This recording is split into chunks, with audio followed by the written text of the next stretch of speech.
You are listening to the Education Instigator podcast with Danae and Jay. Time to disrupt the status quo and ignite a fire for educational equity.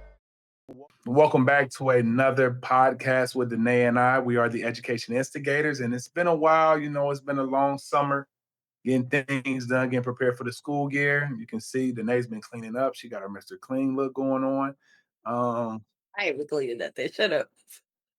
Hey, I told you I'm office Mike. No. Dang it. Prison Mike. Mr. Clean. I'm going Mr. Clean. Don't you wear the blue bandana? No, Prison Mike. Mr. Clean don't have no hair. Let me see. You didn't watch The Office. I can tell. You didn't watch The Office in the show. So Hey man, I got people in my family like my sister, Thea. Everybody loves I have one but he had a purple one. Mr. Clean wear a blue bandana though. All right, let's get into it. Come on, Prison Mike. I'll call you Prison Mike. Then change your name on there to Prison Mike. So Danae and I want to try to prepare for our upcoming school year and look at some of the topics that affect education as a whole and ways that we can come up with solutions to help better our school systems, our buildings, just even our classrooms. So our topic today, Danae. We decided we would talk about what is impacting not only our schools, but schools across the nation, and that is chronic absenteeism. So we obviously would want to address the issues itself, the problems themselves, but then talk about maybe some potential solutions that we see. And yeah, so we'll go from there. When do you feel like you started to notice the absenteeism being an issue? Only reason I know is I'm a numbers person. So like our chronic absenteeism is in the 40% in my district. No, let me not say my district, in my building. Yeah. And it's also how they measure chronic absenteeism. I mean, if we look at how that looks when you got the disciplinary actions, such as suspensions, things of that nature. Because in my classroom, I can say less than 5% of my students deal with chronic absenteeism. Because, and let me tell you why I look at it that way. We have a lot of transient students that come in and out of my district because we have a lot of foster homes in Montgomery County. So, in our county, if I remember this data correctly, we house over 60% of the group homes in the state of Ohio. You know what I'm saying? So when you have those kids coming and going and the state does not take any leeway on that, like, well, these kids have moved from this district to this district. Like, I mean, I had students that came from 3 different districts before they came into my classroom. So my true, and I don't want to say it like true, but those students that have been in the district forever, we usually don't see that quote unquote chronic absenteeism. But again, those transient students are the ones that bring our data down, because they're trying to find a reason to be there. Like if I'm not rooted in this district, why am I here? You got to have those teachers that make you feel welcome, those students that make you feel welcome, that leadership that makes you feel welcome. And it has to be sustainable. A lot of our solutions in education are things that we do not sustain, I think. Like we put this blanket thing out like, hey, meet everybody at the door, give them a quick high five, and that'll keep them coming. Did y'all have that initiative? We had that initiative last year. No, we didn't. Now, I mean, we do stand at our door and greet our students. I do think that's a great thing. But the reason I'm saying sustainable, it has to be intrinsic. Yeah, And I mean, everybody ain't no high five guy. Everybody ain't I'm gonna be at the door every day. Matter of fact, we have a commercial in our district about being in school. And I was high fiving in the video. Oh, you in the video? You in the commercial? Yeah, I'm gonna have to send that to you. Okay. But I mean, I think we have literally, as a entity, this educational entity has overlooked the changing of the guards like for years, and we have not kept up with that. So now, like, one thing I do not like about adults, me being one of them, I mean, I'm just being general, this whole kids are not the same. Like, I do not like that whole context. I don't go into that conversation with people because I don't think kids have changed. Kids are exactly what they were when I grew up. The only difference is adults have changed. And of course, there's systemic reasons why things have changed. I mean, we can go Yeah, into so I all was of that. thinking the systems That- around them have changed. Correct. Yeah. Correct. And but because of those things, and I can say within my culture, within my city, I grew up in Dayton, left for school in North Carolina, came back. But you'll hear people like you and me will be like, man, the way my parents raised me, it was tough. I ain't doing that to my kids. And I'm like, but you turned out pretty good, Danae. I don't know why you think. Now, it's certain things I felt it was overkill in my household, but I looked at why I felt it was overkill, not why I felt it wasn't needed. You Mhm. know, like I was getting shoot whipped for everything. Hey, your room ain't clean, go grab a belt. You didn't turn your homework in, go grab a belt. And it was like, why was everything from there to here? But my father again was 40 when I was born. So his mental was different. Right, I'll and let you but talk. it still doesn't change your expectations. Like I, we can take out the abuse and still keep the expectations. Um, It's but see that they took out the abuse, but they didn't come up with another solution. I Like some agree. people still had the same expectation. I expect you to do well in school, but what is the consequence when they don't do it? I Because watched they a going to video school. this Uh-huh. morning of this woman who was eating breakfast with her daughter, and she asked her daughter to put her dishes away. And her daughter was like, okay. And then the mom started explaining, you're older now, so you need to clean up after yourself. Mind you, this girl she's like, she was in high school. And so they just keep cutting to this moment of her saying, did you put those dishes up? I'm going to. And then out the blue, the daughter asks her mom if she can take her to the mall or something to go hang out with friends. And the mom says, sure. She gets in the car and the daughter comes in and she goes, did you put those dishes up? And she's like, Mom, we don't have time. I have to go to the mall. They're going to be there already. And she's like, no, I've been asking you for 2 days to put the dishes away and you haven't. And so the whole point of this post is like, this is good parenting. You set a boundary and you keep it. And I'm just like, nah, no. And I looked at the comments and I was like, okay, I'm glad I'm not by myself because we are not getting to Days? day 2 of you not, you're not, what? No. Just asinine. Like, come 2 on, days of putting the man. Where dishes? did you build And it's this? like, this is why your kids come here and I say Uh, something to them. They be like, I'll do it when I want to. I mean, and the biggest, I like that you say that because one of the biggest things I see, kids today want to negotiate. Yeah. Like, I did not have a negotiation mindset as a child. Hey, if I do this, if I turn in my homework, you think you can give me some extra credit? No. What you mean? I mean, you turn in your homework, you get the same credit everybody. Well, what if I turn in early? Okay, I mean, it's great. Like, And I agree with you. Like, and I think people get negotiation mixed up with explanation. So it's like, this was one of the things when I was raising my son that I had, well, I'm still raising him, but when my son was really young, trying to explain this to the elders in our family, right? So if I tell Des to do something, he can question me. He can ask why, what am I doing this for? And I will answer him. yeah, yeah, for That sure. doesn't mean he doesn't do it. He's still going to do it, but I'm going to Yeah, explain why. So I don't like that was one thing I didn't like about childhood for me. Like, because I I said agree. so. That's not a good reason. And a lot of Yeah, times yeah, kids are not asking why and a point of trying to be what is the word I'm looking for? Confrontational. They're not trying to be confrontational. They're genuinely yeah. curious. They And want so understanding. they do want to Mhm. understand. And Yeah, so I think even when it comes to going to school, we kind of went into this boat of, well, if the kids don't want to go to school, then obviously they don't want to go to school. And it's like, I get it. So talk to me about why you don't want to go to school. We can hash it out. We can figure out solutions, but you got to go to school.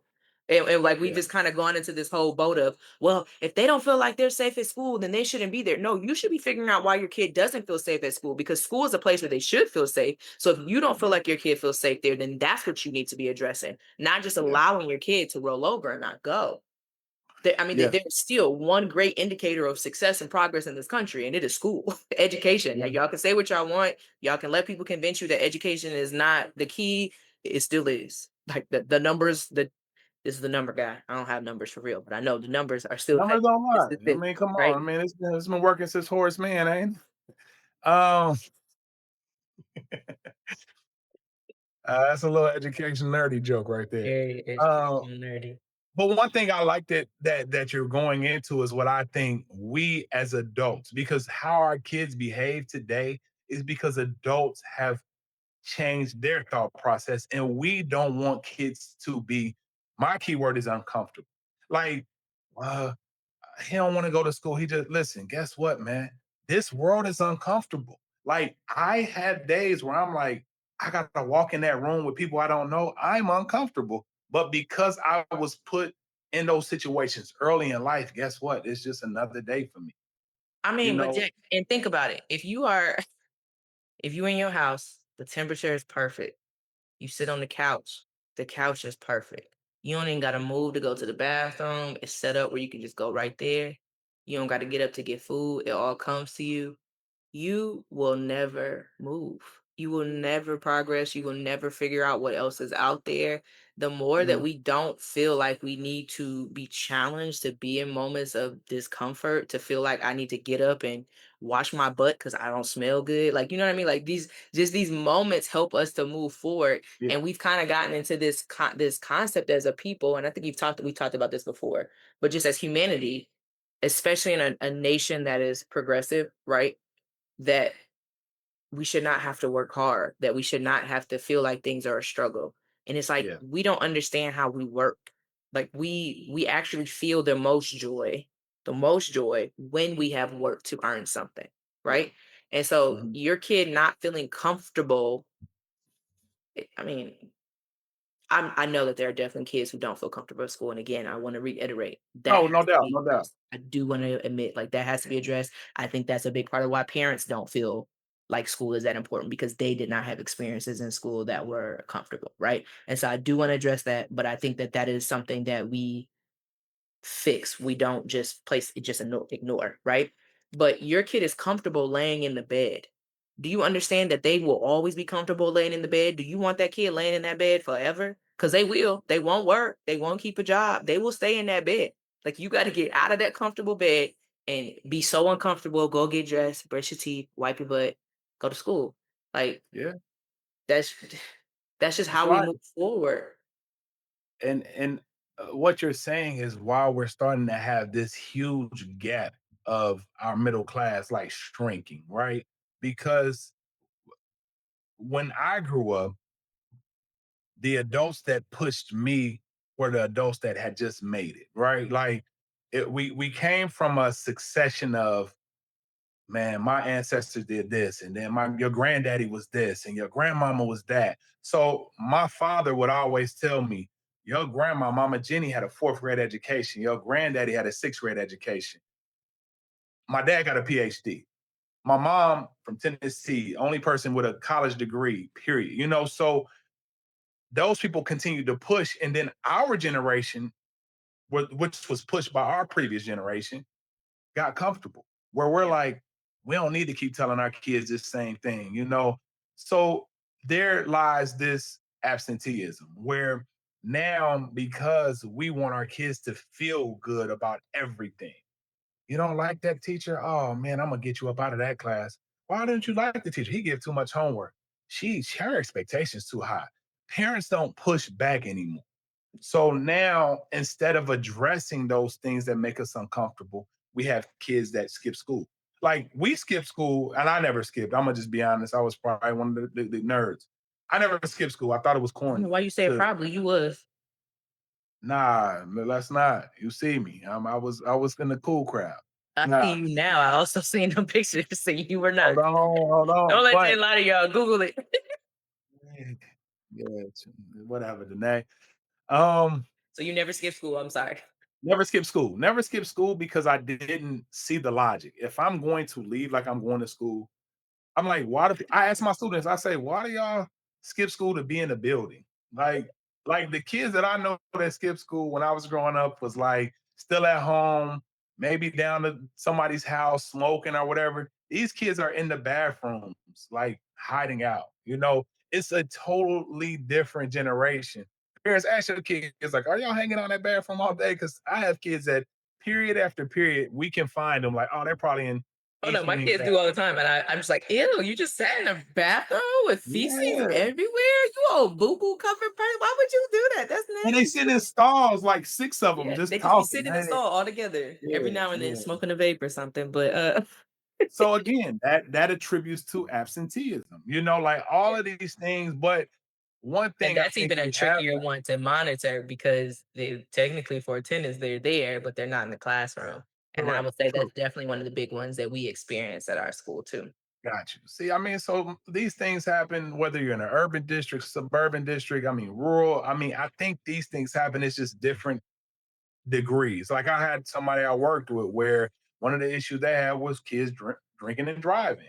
That's not as common urban. You might have a kid high, but drinking, being drunk is not as common. But kids have, we have allowed kids to grow up way too fast too. I don't know if you feel that way. Um, because I totally agree. As far as my kids can question me about everything, because I'm one of those people that I've always been inquisitive. Like, yo, why? What's the point of all this? So giving people context as to why helps them. Hmm. In that same token, certain areas, I feel like you 12 years old, like my son is 11. Some of this stuff you just don't need to know right now. But you'll have parents like, I mean, I'm hearing, I mean, my daughter is 17 and she's like, these girls at school were watching baddies. And I'm like, what's baddies? And then you watch an episode like, God, these kids in elementary are watching this. Like, this is what I mean, like growing up too fast. That's what I I mean. mean, and so this is where I kind of think what you said before still stands out to me. I feel like that happened when we were kids too. Like kids been smoking in the bathrooms. True, true, true, true. Kids been watching stuff they wasn't supposed to watch, sneaking the 50 Cent album. Like I feel like kids been doing this stuff. To me, outside of the parents, I think the biggest change um would be social media and our access to technology. Um and that one's tough for me because I'm somebody that loves technology. I feel like that it has added so much to our lives, but for young people especially, I think it's a huge detriment. I didn't see the chronic absenteeism pick up to the extent that it had until COVID, and I mean, we have the studies out there that show this too. Like there, that was just a very weird time to have kids stuck at home with nothing but algorithms, particularly focused at keeping them entertained. And so I think that's the issue is the phone has the ability to take up all your time and still simultaneously make you feel like you're doing nothing, right? So it doesn't feel like a job. It doesn't feel like work. Like I deal with that myself. Like I know I need to read my Bible. I would love to read this novel for fun, but God, that's going to take so long. But then I will be on my phone scrolling for hours. And it's just like, it's to the point where I don't even want to watch a TV show because it seems like it would take too much work. But scrolling does not. Like they have manipulated this so well that it feels like doing nothing, but you want to do it. And so when you talk about trying to teach students who have entire systems set up to their interests, to their likes, to constantly giving them those dopamine fixes that they need. And then you are being someone that is not interesting, that is not fun, that is not engaging, regardless of how fun and engaging you are, you can't compete with TikTok. You can't compete with the algorithm of Instagram, you know? For Um, sure. and so the kids don't want to be there. And then the parents, I mean, if you tell your parent, I need a mental health day, parents are letting you stay home. Are they taking your phone? You know what I mean? And like the odds of a lot of your issues being on that phone are pretty high. For Um, sure. and so I think the annoyance for a lot of educators is when we bring up this issue, when we talk about this, the immediate rebuttal is, well, you need to be better. You need to be more entertaining. Yeah. And Yeah.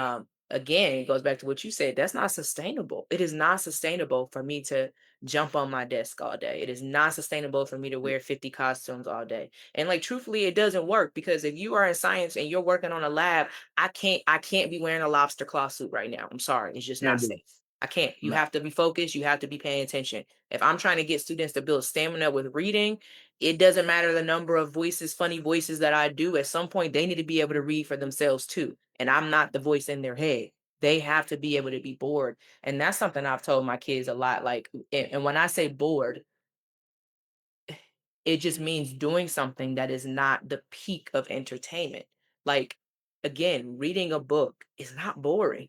Like, if you find a good book, it's not boring, mhm, but it takes a mental load. Whereas scrolling through your phone does not feel like it does, right? That phone is just constant reward, reward, reward. Whereas the book is you're having to work, like we said before, to get to the reward of whatever happens later in the story. Um, Mhm. so yeah, I 100% feel like at least number two, but maybe number one reason for our chronic absenteeism is the phone. Even even to go as far as to say that our generation, the millennials, who you are made it into just by the I'm a skin of your millennial. teeth, Come on, keep just it by the skin of your pushing. teeth. Millennials, because we were the first ones really to kind of take advantage of these social media platforms and we used them to spread awareness, a lot of us went on social media and we started to talk about the ways that school was not for us. But unfortunately, a lot of those people who were able to talk about how school wasn't for them were also people who didn't really try in school, who also didn't really pay attention. Like it blows my mind how many times I see somebody say something about they didn't teach us this in school. And I'm just like, yes, they did. Like, Yeah, but yeah, now you have the they didn't teach us this in school person yeah. telling the next generation why school is pointless. Like, no, no, no, no. So now neither one of y'all know what's going on in school because you wasn't there back then, or you was sleeping, or you weren't paying attention. And now this kid don't feel like they need to go because you told them that they didn't learn it.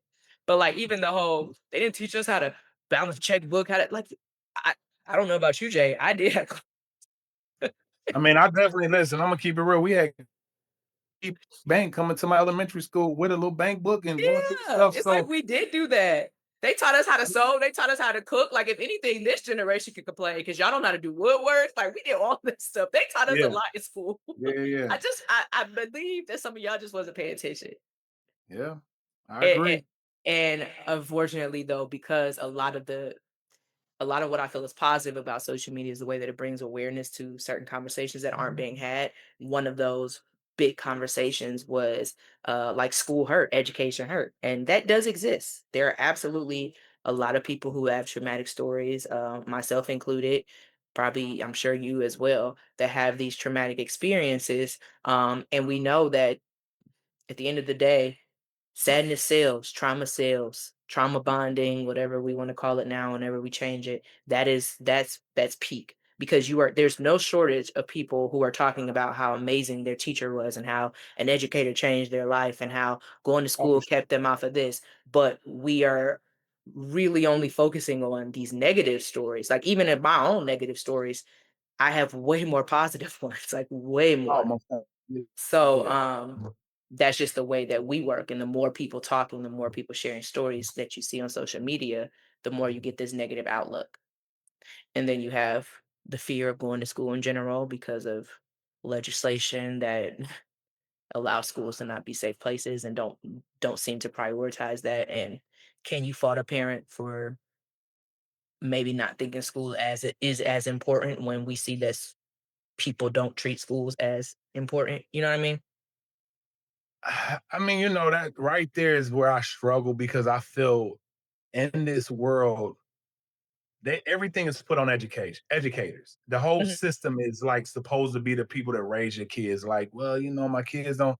But again, your kids don't feel safe because of your parenting.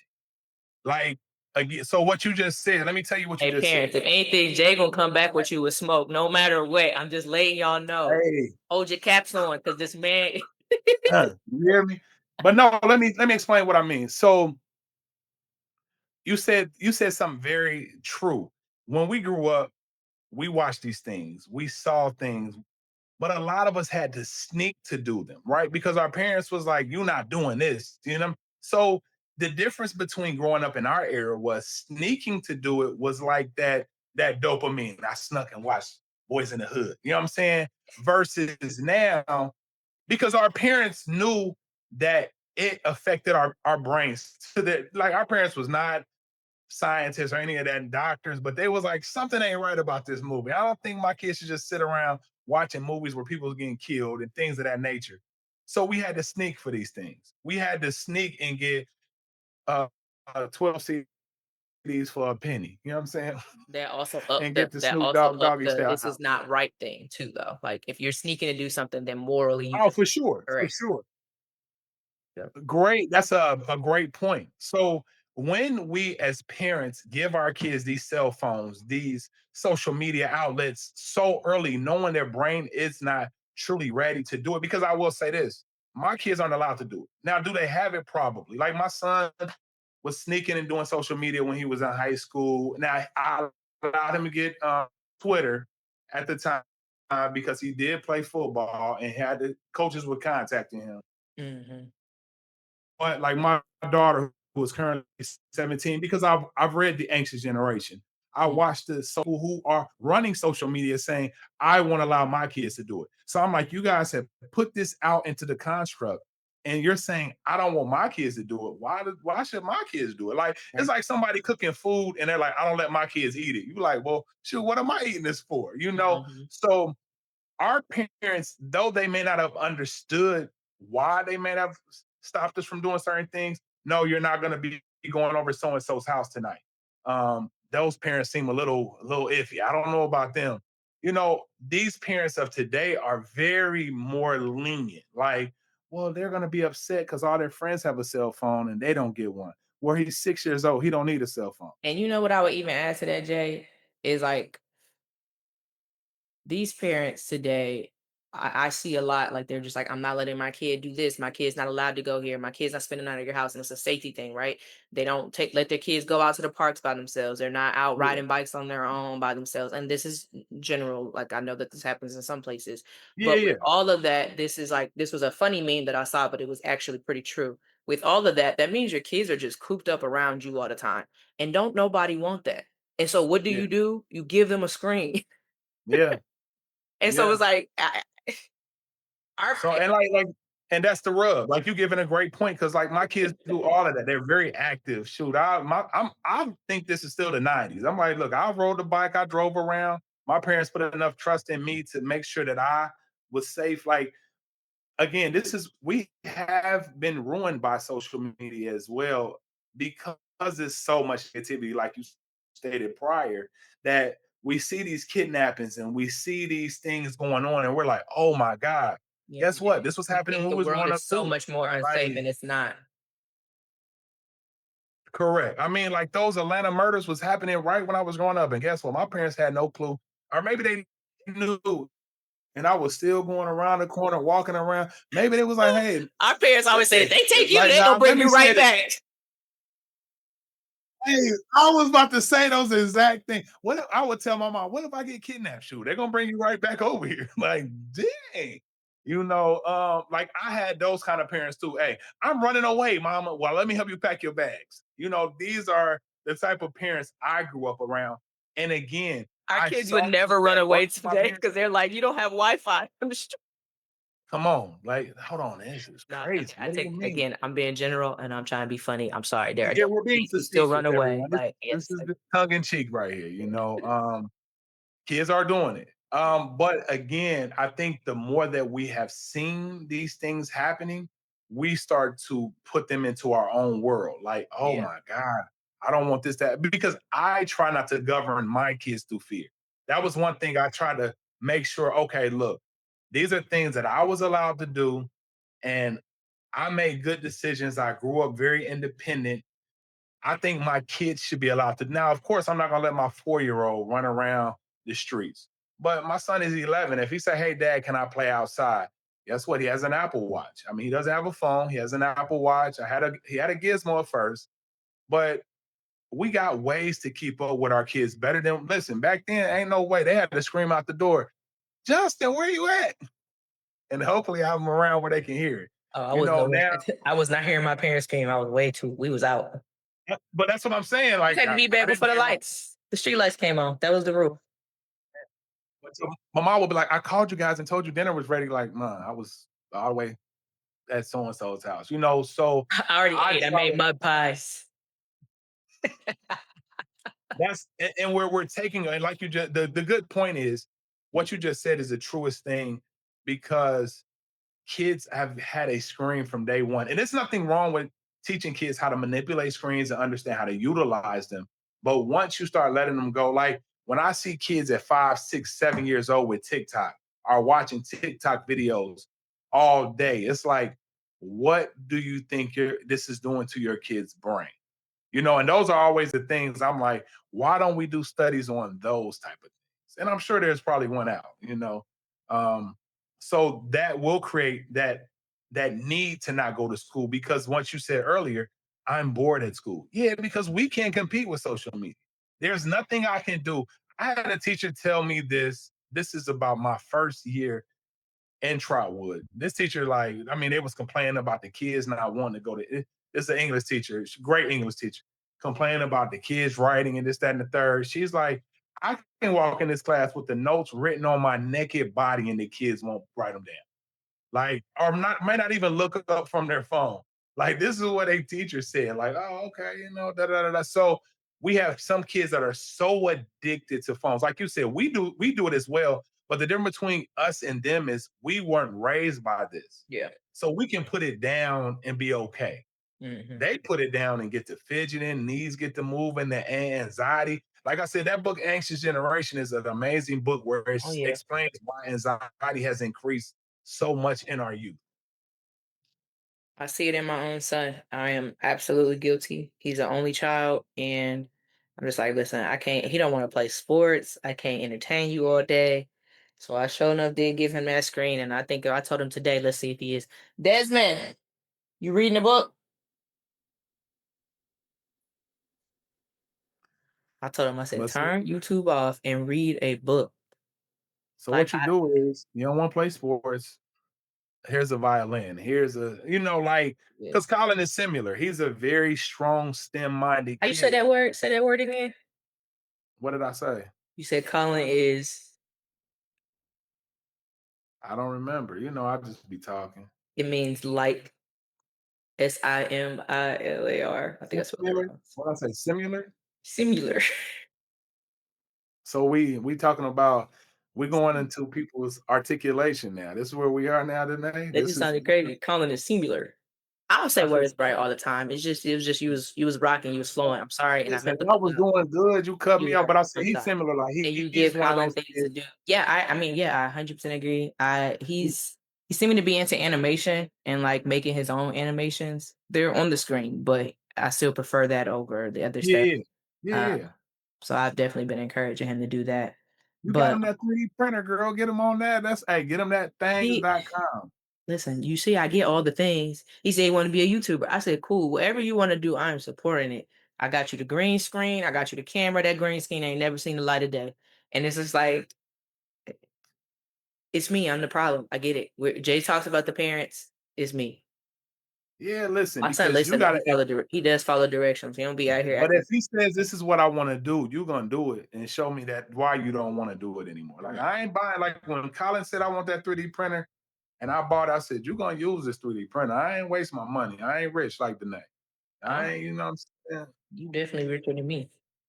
I'm the best I can. I'm just a middle class guy, you know, the teacher, but I feel like in order for us to move this goalpost and keep it there for absenteeism, it has to be a holistic view. So how do we best reach parents about this? Like, how do we? I mean, we could be like, "Hey, every parent in America needs to listen to this podcast right now." That ain't gonna happen, like, right? So And how do we reach parents? How do we get parents more involved? I mean, that's a wonderful question, because I think about it often. Like, what do we, what we need to do? We need to feed parents. Parents come around when food is involved, right? Food is always the answer for me. I agree You with you. know, It's like food is. hey, hey, listen, we got so and so coming in. We got this food truck rally. Right then and there is when we talk to these parents about what's going on. Because, hey, one thing, let me tell you one thing I think is a great idea. This is a side note. So, social media. I'm reading through my national AP biology group, and a teacher states whenever a kid doesn't turn in an assignment or doesn't do well on an assignment, I have them write out why and sign it, right?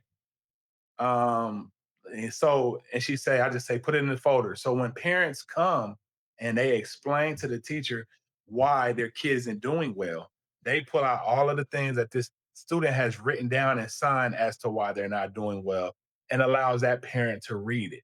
So now this parent looks kind of like, oh my God, because kids are going to tell us the truth. They're going to write it in that little, oh, I didn't do my homework because I had too much to do. I had Right. this going on.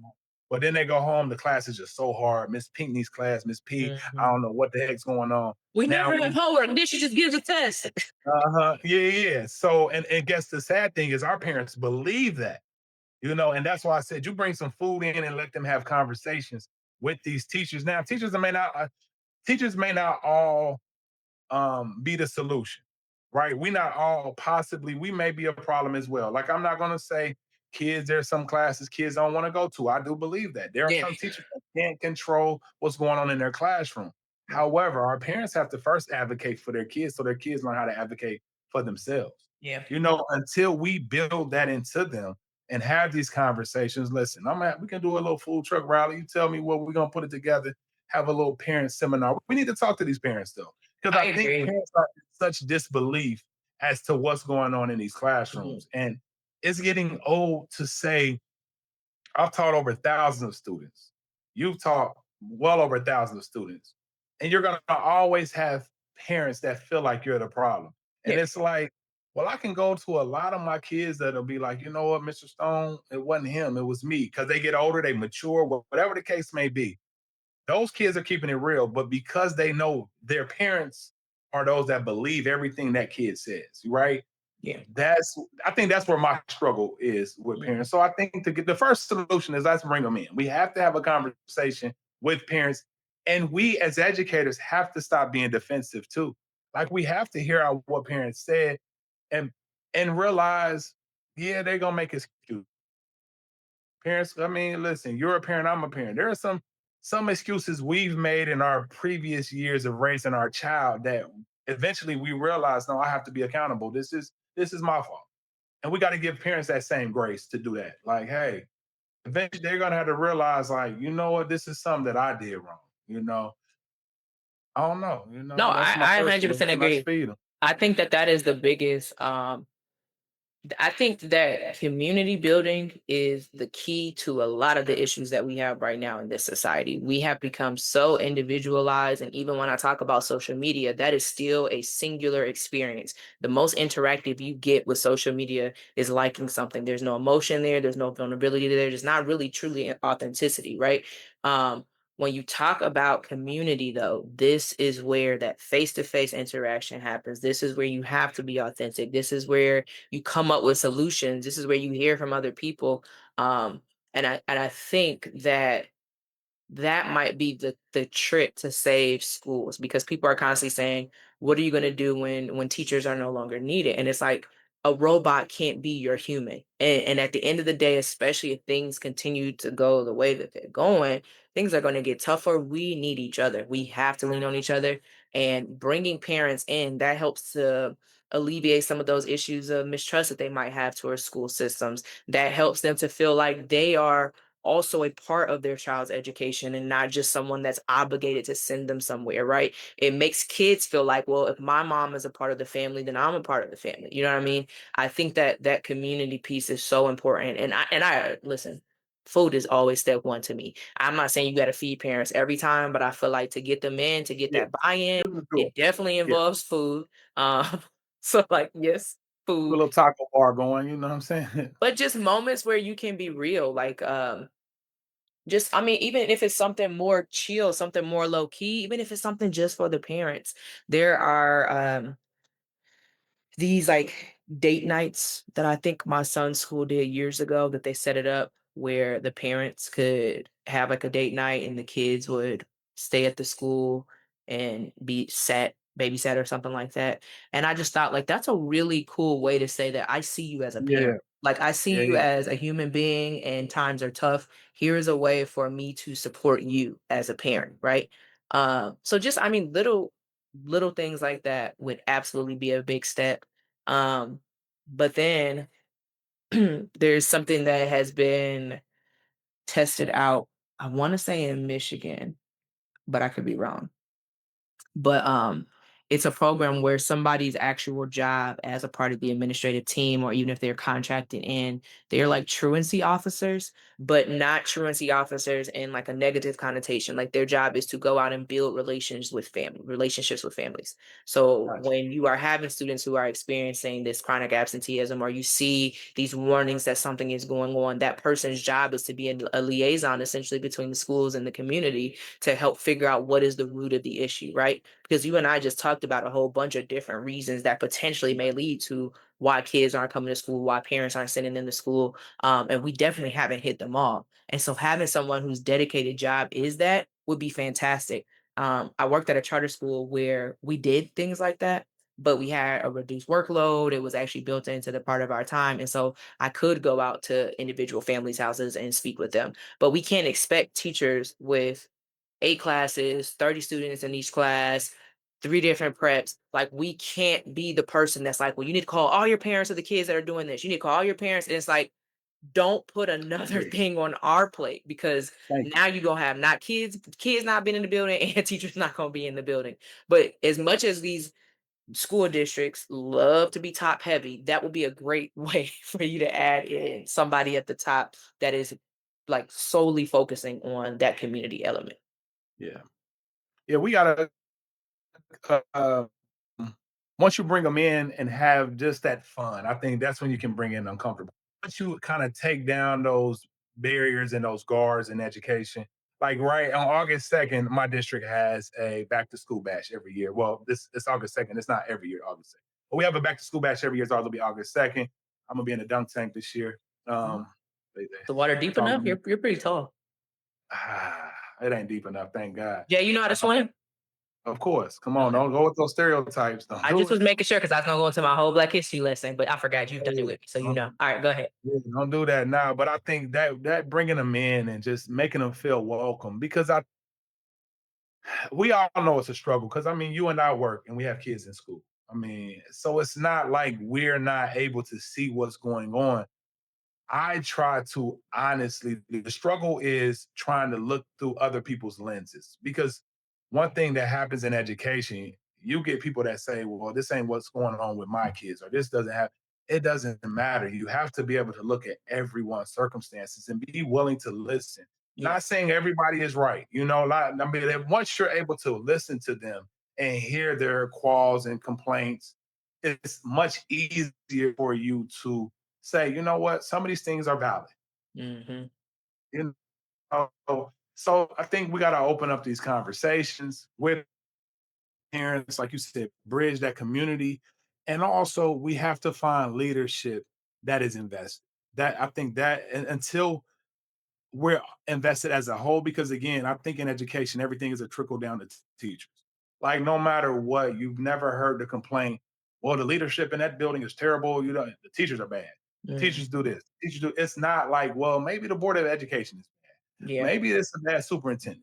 Yeah. Maybe it's bad this. It's always, well, Twinsburg district is terrible. Look at those teachers. You're like, hold on now. First and foremost, No let me one tell has everybody. ever said that. We have wonderful teachers in Twinsburg, just to clarify. I'm just all right. I just use that because she knows Twinsburg. But let's say this: if teachers are bad, everyone, I want anybody watching this podcast to understand this. If all the teachers are bad in your district, who hired them? I really always, when people say, man, we got bad teachers, and I'm like, somebody hired these. I'm a teacher. I couldn't hire them. I'm gonna just let Mhm. y'all know that. I can sit in on interviews. I don't get the final say. Right. So we don't hire the teacher. Teachers don't hire each other. We don't have Mhm. that we don't have that power. Understand Right. this. When there's a bad teacher in a district, your job as a community is to do your best to get rid of that teacher, that administrator, that Let's say board of education. hold that person accountable. I'm Yeah, not even gonna say get yeah. rid of them because that sounds so No, no, negative. no. Get But rid like of to them. hold them accountable to the point that if they have to be gotten rid of, then they will. Yeah, I'm I'm with gonna you. say this. It's a district not too far from here, Troy City School District. I think it's Troy. They literally got rid of their president and vice president of the Board of Education because things were not getting better. Mhm. Like, that was a community that got involved and said, hold on. I mean, don't quote me. I probably got to look that up. I believe it's Troy. If it's not, take this up out of here. Um, but they got together and got rid of that. And I think that was like when I read that, I said, man, that's a strong community. Yeah. Because when you're watching your district hold, and as a parent, you can get other parents involved. That's the strength that Danae was talking about earlier with the community being involved and making those changes. Because at the end of the day, as taxpayers, we work for you all, Yeah. you know?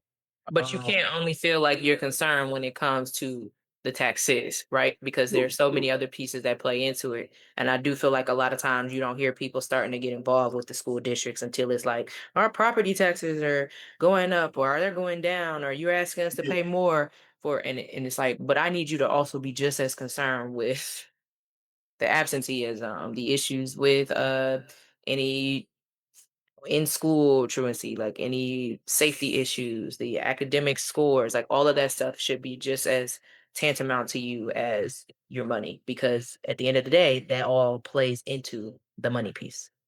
Hmm. I agree. I mean, because I think people want to use that as like the dangling carrot all the time. Right. Like, look, I mean, this is it's way bigger than what's going on for you to just pop in and pop out. This is something that has to be consistent.